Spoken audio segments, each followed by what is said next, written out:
This week, 120 kids took part in the development program under the watchful eye of Newcastle Falcons, Park Royal Hunters, as well as other local coaches. The children either attend a morning or afternoon session for 2 hours from Monday to Friday. The first group of youngsters graduated this afternoon from the program, which is being conducted by the Newcastle Basketball Association. And we run them for under 14-year-olds and under 11-year-olds, and the youngest we get are under 8. The idea behind it is that we get members of the Hunters and the Falcons and the youth squad, or the elite players in Newcastle and their coaches, to come along and discuss and talk to all the kids. And at the end of the camp, they get the tuition, but more importantly, because of the sponsorship of Coca-Cola, we're able to give everybody a ball. And so they go away very happy bouncing balls and practising their skills. So we see it as a major part of the development of basketball in Newcastle. Further information on next week's camps can be obtained by ringing the Broadmeadows Stadium or turning up 9:30 Monday morning at the stadium to enrol.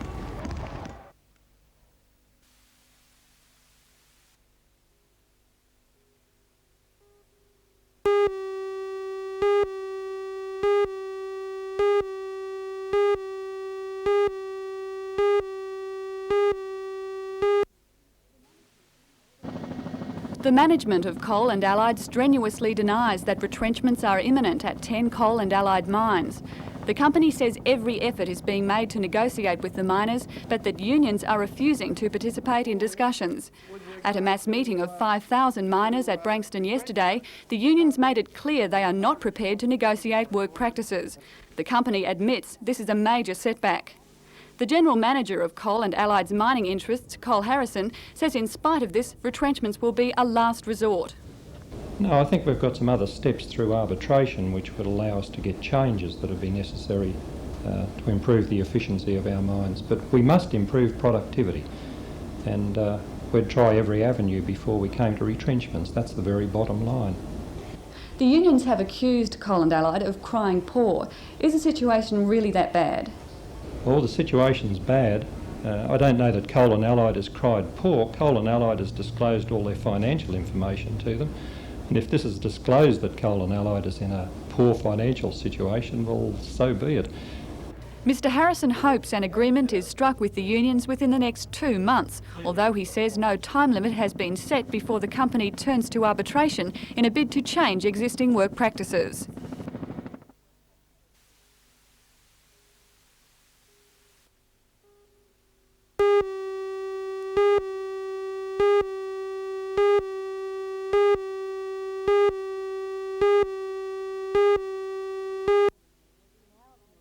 In our viewing area, the 6 Labor and 2 National Party seats were retained by their incumbents.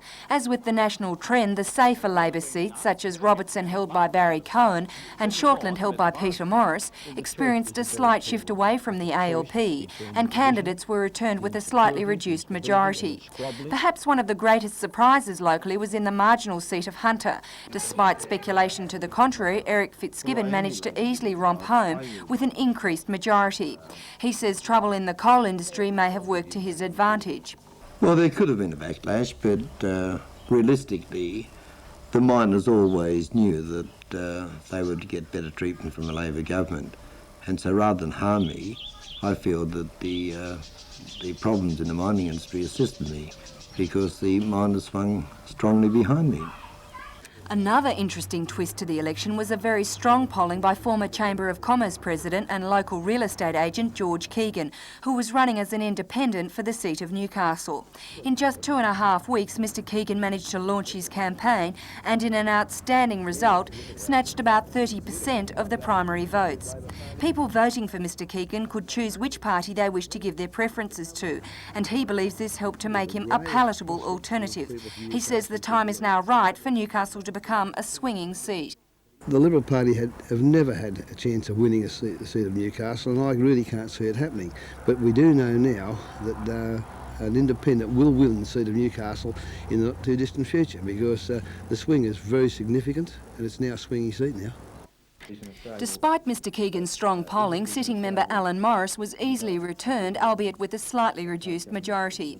This was not unexpected, however, as before the election he admitted that he could lose some ground because of the loss of the submarine contract. On a more national front, there is speculation today that there will be a new-look Hawke ministry. It has been floated that both Environment Minister Barry Cohen and Transport Minister Peter Morris could lose their places after the caucus ballot to be held at the first caucus meeting after the election.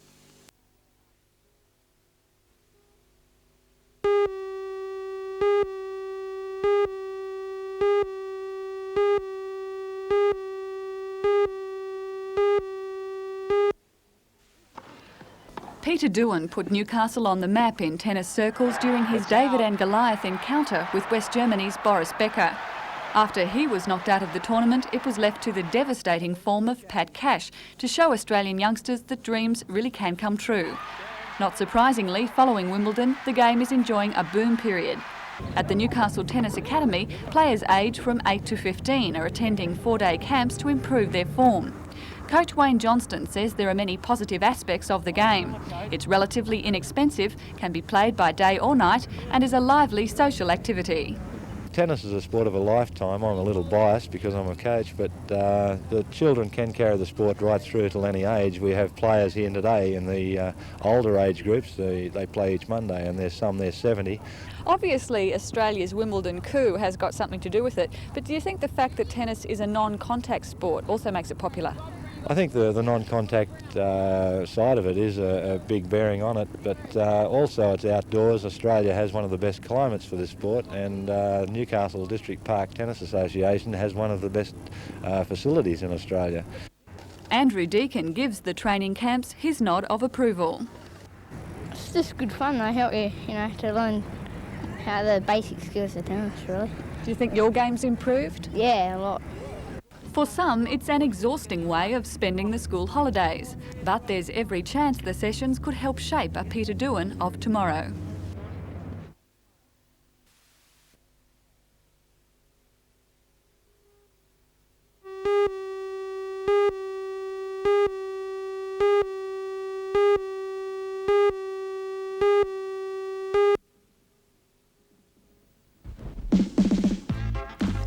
The first of the prototype Snowbees were given their performance tests on the southern snow slopes last year. But for Charlestown inventor Ray Cashmere, the project has taken the past 10 years to perfect. The Snowbee has been designed as a safer alternative to the toboggan, known for its accident-prone track record. According to Ray, the knee skiing contraption has already sparked keen overseas interest, and the reaction from annual snowgoers down south has been overwhelming. We went to one resort. Unfortunately, at this stage, it's only on the toboggan slopes, and I suppose there was about 20% of the toboggans were using these. Unfortunately, one thing about it was a lot of people were sitting on it, so I'd go around and say, look, it's not designed to sit, it's to kneel, it's your back, not mine. And they started to kneel on it, and the control was there. You have to kneel to have the control. Snowbees are now being manufactured in Melbourne just as fast as the production line can operate. They're retailing for around $180, and ski resorts are planning to hire out the unique design. The 32-year-old inventor says the Snowbee's potential is unlimited and believes the sport could soon take on international status at competition level. I'd like to have international competitions, and I'd like to have them in Australia because that would drag people from America and that to Australia, and I think that's what Guthica might have seen when they've seen how well it went. Now, if we can do that in Australia, we're going to drag more people over here. We're going to be well known in the ski industry, and I think the price got that potential.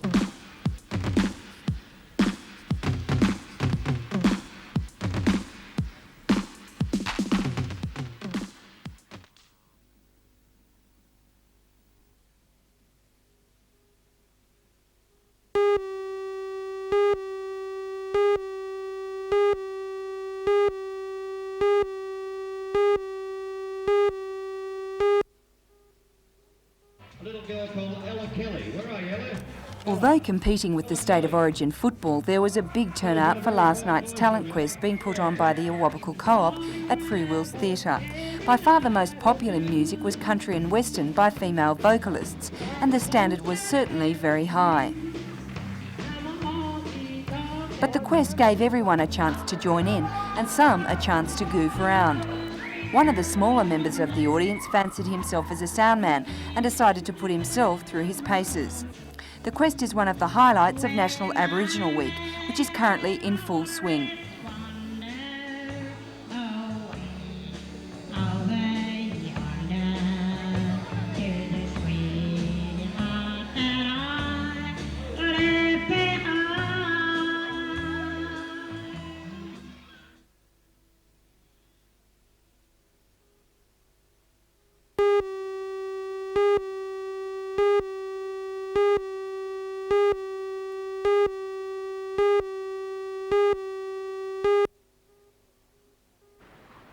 Six months ago, this mini billabong was used by residents of the lakeside community as a recreation area. Grassy lawn ran down to the edge of trees. Picnickers used the council facilities while locals enjoyed a foreshore stroll. Now it's a muddy bog. The water laps close to several houses and encroaches on the back lawns of many more. What's the we want answers, really, I think. That's what most people want, is answers. Answers to what questions? Well, answers to the mine subsidence, whether it's going to get worse, what they're going to do. Everyone involved. I suppose that'd be the council, the mine subsidence, and whoever is in charge of all this, the maritime services, I guess. The cause, according to residents, is mine subsidence. The area straddles workings of the New Vale Colliery, owned by the Electricity Commission. Wyong Council lodged a claim with the Mine Subsidence Board for the restoration of the reserve, a submerged jetty and amenities block. The board has agreed to pay. 10 private homeowners have also lodged claims since December. These are being dealt with individually.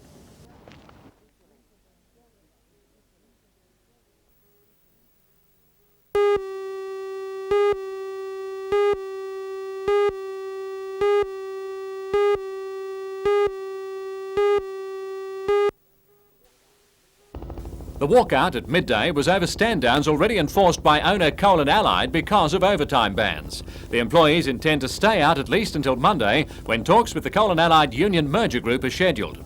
Coal and Allied and unions appeared briefly in the local coal authority in Newcastle today.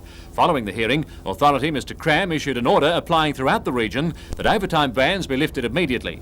Mr Cram also encouraged unions to participate in mine site discussions. There were further stand-downs reported today from the Preston Colliery at Gunnedah, and in Sydney, the Miners' Federation formally asked the Coal Industry Tribunal to restrict overtime levels in a bid to boost employment.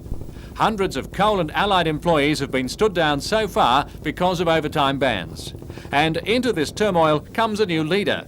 BHP Collieries today announced the appointment of Mr Jim Lewis as General Manager. Formerly Transport Operations Manager in Melbourne, Mr Lewis is philosophical about being thrust into the lion's den.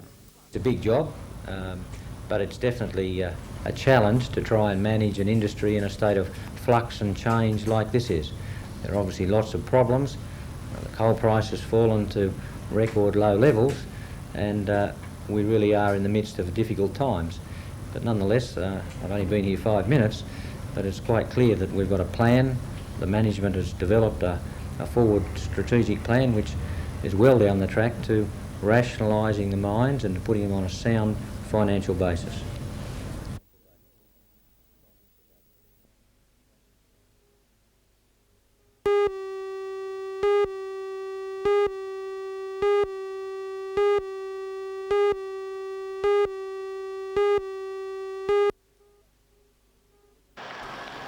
It was an ecstatic but exhausted group of youngsters who came to the final stop of their highly successful tour today. They rolled into the International Sports Centre in what else but koala tour buses. It was hard to tell who was more excited, those waiting or those arriving. Some went to extreme lengths to make sure their welcome wasn't missed in the crowd. And the highlight of the 16 days? The Royal Tournament, yeah. Did you meet Prince Edward? Yeah. Yeah, Louise did. She got to talk to him. The Royal Tournament. That was really good. Yeah. Meeting Prince Edward. Sightseeing and all the, performing and everything was really good. Music director Peter Boys said they had taken a few days to settle into the tour, but after that had done their country proud. Fabulous, fabulous, excellent. Wherever they went, they didn't realise we were, as usual, so good. And it was clear that the memories and friendships formed in the 2.5 weeks on the other side of the world would continue long after the tiredness and excitement had faded.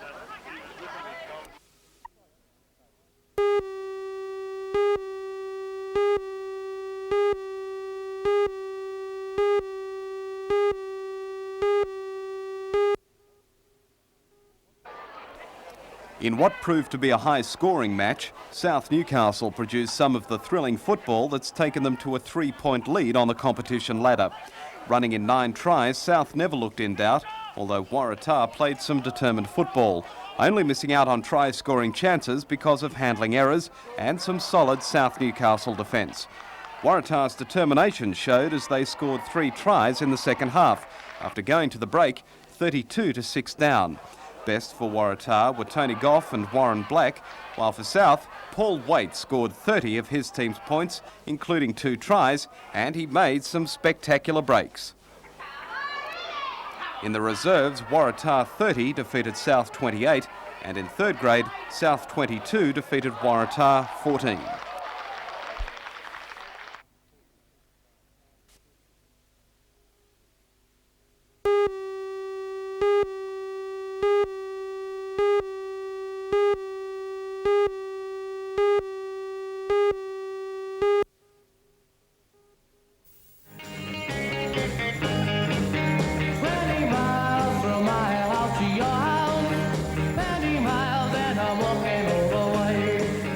It's 22 years since Ray Brown and the Whispers burst onto the Australian music scene.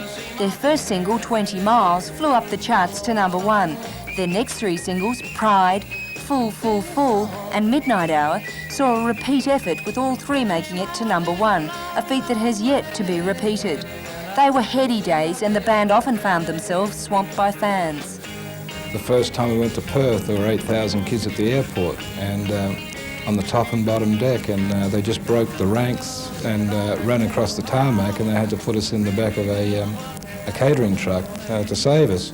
But it was all good-natured fun. They were just, kids were laughing and all that. It wasn't horrific or anything. After a few years, the band split up, with everyone going their individual ways. Ray Brown did a number of things, including forming a new band, going to the USA and living in the Australian outback. But today he's back on the Australian music scene. His new band is also called The Whispers, and they're pumping out that 60s music to an audience hungry for that old beat that many are hearing, because of their age, for the first time. But Ray has more than the 60s up his sleeve. Next year, during the bicentennial, he will release what he calls his desert rock music that shows the influence of the outback, and especially the Pitjantjatjara tribe. I lived with the Pitjantjatjara tribe on and off for a couple of years, just writing songs and getting influences from the outback. And we hope to release those in the bicentennial year. More like desert rock, I'd say. It's a different sound. It's a unique kind of sound. Hopefully it'll go okay.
The annual Dr. Jerd's Jungle Juice race meeting has become a favourite with racegoers.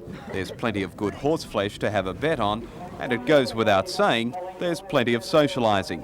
This year, the near-spring weather attracted an enthusiastic crowd of punters, eager to try their luck and enjoy the relaxed atmosphere. Heading into the 2HD Jungle Juice Cup, top-weight Strong Devotion was being backed heavily, but as the 1,300 metres passed, it was Sands and Planetville that fought it out for the top money. As they swing up towards the turn in the 2HD Jungle Juice Cup, and Lord Orton first to swing, Sands and Planetville coming home. In behind them, Strong Devotion, Mirren Magic, and further out to Hunter Bed at the 200 metre mark, and Planetville and Sands come away. In third place down the outside was Strong Devotion, but Planetville on the outside has grabbed a Sands. It's Planetville, Sands, Planetville, a neck on the line to a Sands.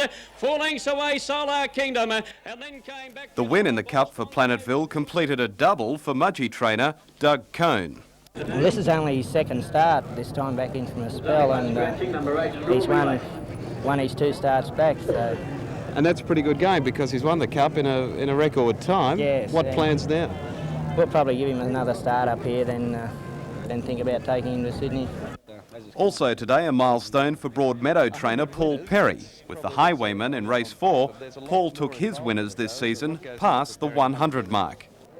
Oh, I suppose, you know, I've got a fair team in work, and I suppose getting around all the meetings and that, there's a bit of work involved with it, yeah. And to make a special presentation to Paul was champion jockey Peter Cook. Yeah, I've had a good day. I had to bring my own horse here to get a ride. One, fortunately. You had a win today, did you? Yeah, I had a winner there, and someone tipped me into that jungle juice there, and I poured a bit down the horse's throat, and it worked. What about the presentation to Paul? Does that have some significance for you? I might get me in Sweetie for a few rides, might I? Next year, the Jungle Juice Cup.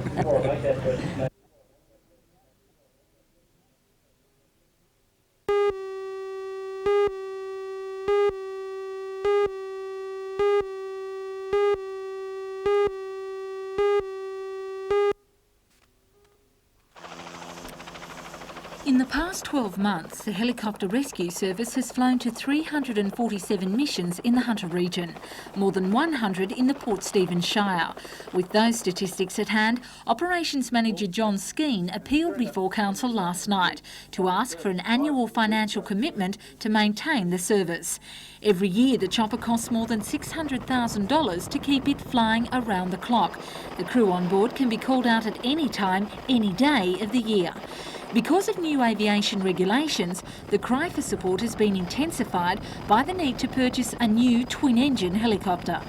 Basically, it all boils down to the Department of Aviation regulations, firstly, and secondly, an increase in requirement for safety or added safety in medical transports by utilising 2 engines.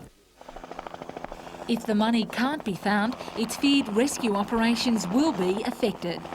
What we do foresee happening, though, will be a reduction in the types of services we can provide without some form of cost recovery. The alternative to that, of course, is to keep going to the community and saying each year we need, instead of needing $200,000 this year, we need $300,000, and then onwards up until the community ends up funding the thing fully, along with our corporate sponsors, of course.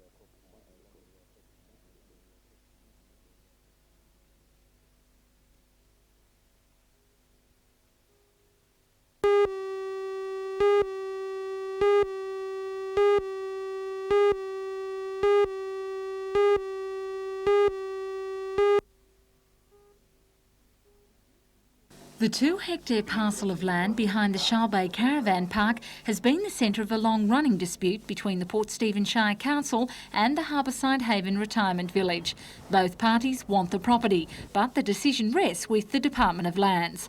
The Harbourside Haven Board accused Council of delaying a proposed $7 million extension to the retirement village, while the Council deemed the Board's application as a gross overdevelopment of the site, recommending land at Salamander Bay as an alternative. At a Port Stephens Shire Council meeting last night, bus and carloads of retirement village residents packed the chamber, awaiting Council's decision on the town planner's recommendation, which strongly objected to the development plans. But the councillors overruled the original motion, voting for a meeting tomorrow between the Board of Harbourside Haven, the Lands Department, councillors and the Water Board to allow for more discussions, a motion which pleased those in the gallery. We were delighted because the matter's now finally resolved. Council unanimously decided they had no objection to the land becoming available to our village. You'll be meeting with the Lands Department on Thursday. Are you confident that the land will be given to you? I think the Hunter District Water Board and the Lands Department will be now quite happy to make the land available to us to expand our village.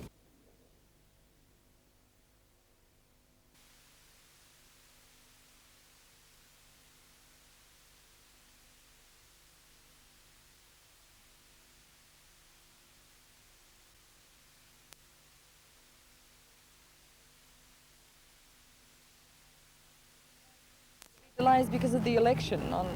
They could be waiting until either Labor gets back